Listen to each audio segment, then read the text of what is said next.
अस्सलाम वालेकुम।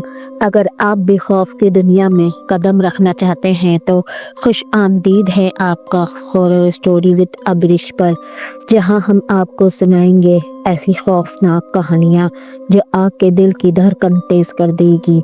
हर कहानी में छुपा है एक नया राज और एक नया खौफ। तो हमारे साथ जुड़े, इस चैनल को सब्सक्राइब करें और तैयार हो जाएं, क्योंकि आगे कुछ ऐसा होने वाला है जो आपने कभी सोचा भी नहीं था। जिनका गुस्सा। क्या तुमने कभी ऐसा सोचा है कि अगर तुम्हारी जिंदगी में कुछ ऐसा हो जाए जो तुम्हारी तख़य्युल से भी परे हो, जिसका सामना तुम्हें अपनी सबसे बड़ी खौफनाक रात में भी ना हो? तुम्हें कभी ऐसा लगा है कि तुम किसी ऐसी जगह पहुंच गए हो जहां तुम्हारी तकदीर तुम्हें और तुम्हारे प्यारों को हमेशा के लिए तब्दील कर दे? अगर नहीं तो मुझे यकीन है कि तुम्हें इस कहानी के बाद इन सवालात का जवाब मिल जाएगा। ये वो कहानी है जिसे सुनकर तुम्हारे जिस्म में लर्ज़ आ जाएगा और तुम्हारे कदम ठहर जाएंगे। ये एक मामूली सी रात थी जब मैं और मेरे दोस्त फैसल, हम दोनों अपनी यूनिवर्सिटी के इम्तिहानात के बाद एक छुट्टी का सोच रहे थे। फैसल ने कहा, यार क्यों ना हम इस पुराने करीबी गांव का दौरा करें, सुना है वहाँ कुछ अजीबोगरीब वाक़यात होते हैं। मैंने उसकी बात पर हंसते हुए कहा, किसी अजीबोगरीब बातें? लेकिन फैसल इसरार कर रहा था। सुना है वहाँ एक बस्ती है जहाँ लोग रात को बाहर नहीं निकलते और जो निकलते हैं वो कभी वापस नहीं आते। मेरा दिल किसी अजीब घबराहट से भर गया, मगर फैसल का चेहरा देखकर मैंने कहा, चल ठीक है, हम देखते हैं कि वहाँ क्या है। हम दोनों गाड़ी में बैठकर इस बस्ती की तरफ रवाना हुए। जैसे ही हम इस गांव के करीब पहुंचे, हवा में एक गैर मामूली सी ठंडक छा गई। हमारे इर्द गिर्द खामोशी और सन्नाटा था। गांव का मंजर कुछ ऐसा था कि जैसे वक्त रुका हुआ हो। घरों की छतों पर मिट्टी के परते जम चुकी थी और दरख्तों के साए तक बेहद खौफनाक लगते थे। हमने गाड़ी रोकी और बाहर कदम रखा। फौरन हमें वो खामोशी महसूस हुई, जैसे ये गांव अपनी तकदीर को छुपाने के लिए हमसे बात ना करे। फैसल ने कहा, क्या तुम्हें यहाँ कुछ अजीब सा लग रहा है?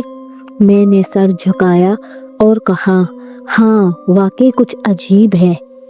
इतने में एक बुरी औरत हमारे सामने आई। उसकी आंखों में एक अजीब सी चमक थी और उसके चेहरे पर दुख और खौफ के आसार वाज़े थे। क्या तुम यहाँ आना चाहते हो? वो खौफ के साथ बोली। हाँ, हम सिर्फ कुछ वक्त यहाँ गुजारने आए हैं, मैंने जवाब दिया। वो औरत हमें घूर कर बोली, ये वो जगह नहीं है जहाँ तुम्हें आना चाहिए था। यहाँ के लोग, यहाँ की रूहें और तुम्हें कभी नहीं छोड़ेंगी।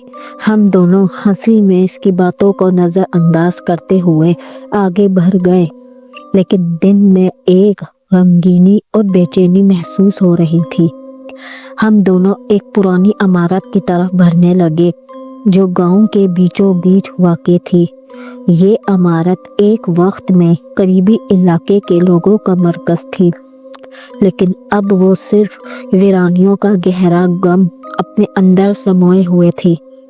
ये इमारत बहुत पुरअसरार लग रही है, फैसल, मैंने कहा। हाँ, और अजीब बात यह है कि लोगों का यहाँ आना जाना बिल्कुल बंद हो चुका है, फैसल ने जवाब दिया। हम अंदर जाने की कोशिश कर रहे थे जब अचानक दरवाज़ा खुद ही खुल गया।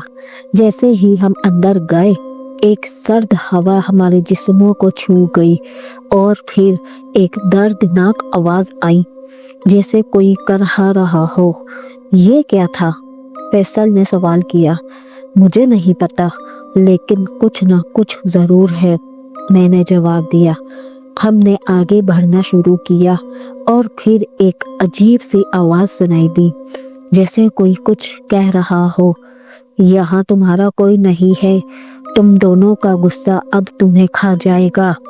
یہ آواز ہم دونوں کے کانوں میں گونج رہی تھی اور ہر لفظ ہمارے دل کی دھڑکن تیز کر رہا تھا۔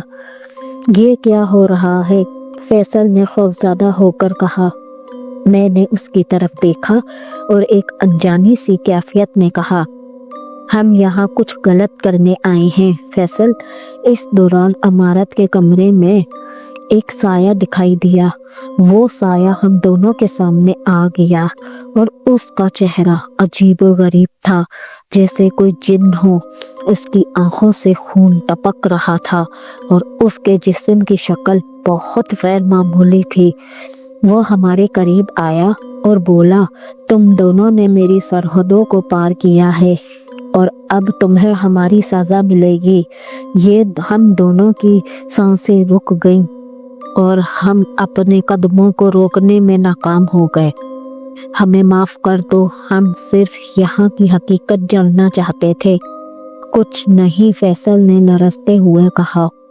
لیکن وہ جن ہنستے ہوئے بولا، یہ جنوں کا غصہ ہے اور یہ تمہیں کبھی نہیں چھوڑے گا۔ پھر اچانک وہ جن ہمارے سامنے سے غائب ہو گیا اور ہم دونوں نے اسے تلاش کرنے کی کوشش کی، لیکن پھر ہمیں احساس ہوا کہ ہم اس جن کے جال میں پھنس چکے ہیں۔ کمرے کی دیواروں سے خون ٹپک رہا تھا اور ہر جگہ خوفناک سی آوازیں آ رہی تھی۔ وہ جنات ہمیں گھیر چکے تھے اور ہم دونوں اس کا شکار بن چکے تھے۔ ہمیں کیا کرنا چاہیے؟ فیصل نے رو کر کہا۔ ہمارا کوئی حل نہیں ہے، میں نے کہا۔ اسی لمحے ایک اور آواز آئی اور ہمیں وہ جن دکھائی دیا۔ وہ جن اب ہمارے سامنے کھڑا تھا اور اس کے ہاتھ میں ایک کڑی تھی۔ تمہیں پچھتاوے کا کوئی موقع نہیں ملے گا، کیونکہ یہ کڑی تمہیں ہمیشہ کے لیے ہمارے قبضے میں رکھے گی۔ ہم دونوں بے ہوش ہو گئے اور جب ہمیں ہوش آیا تو ہم خود کو اس جنات کے قبیلے کے درمیان پایا۔ ہم وہاں بندھ چکے تھے اور وہ جنات ہمیں اپنی طاقت سے جگڑ چکے تھے۔ یہ غصہ تمہیں ہمیشہ تک جکڑے رکھے گا اور تم کبھی نہیں بچ پاؤ گے، وہ جن بولا۔ ہم دونوں اب اس جنات کے قبیلے کا حصہ بن چکے تھے اور ان کی دنیا میں ہماری تقدیر ہمیشہ کے لیے بدل چکی تھی۔ یہ کہانی تمہیں بتاتی ہے کہ کبھی بھی ایسی جگہوں پر قدم نہ رکھو جہاں تمہیں اپنی تقدیر کا پتہ نہ ہو، کیونکہ جن کا غصہ تمہیں ہمیشہ کے لیے جگڑ سکتا ہے اور پھر تم کبھی نہیں بچ پاؤ گے۔ ان جنات کے جال میں پھنسنے کے بعد تمہاری زندگی کا ہر لمحہ بدل جاتا ہے اور تمہیں ہمیشہ اس کی سزا کا سامنا کرنا پڑتا ہے۔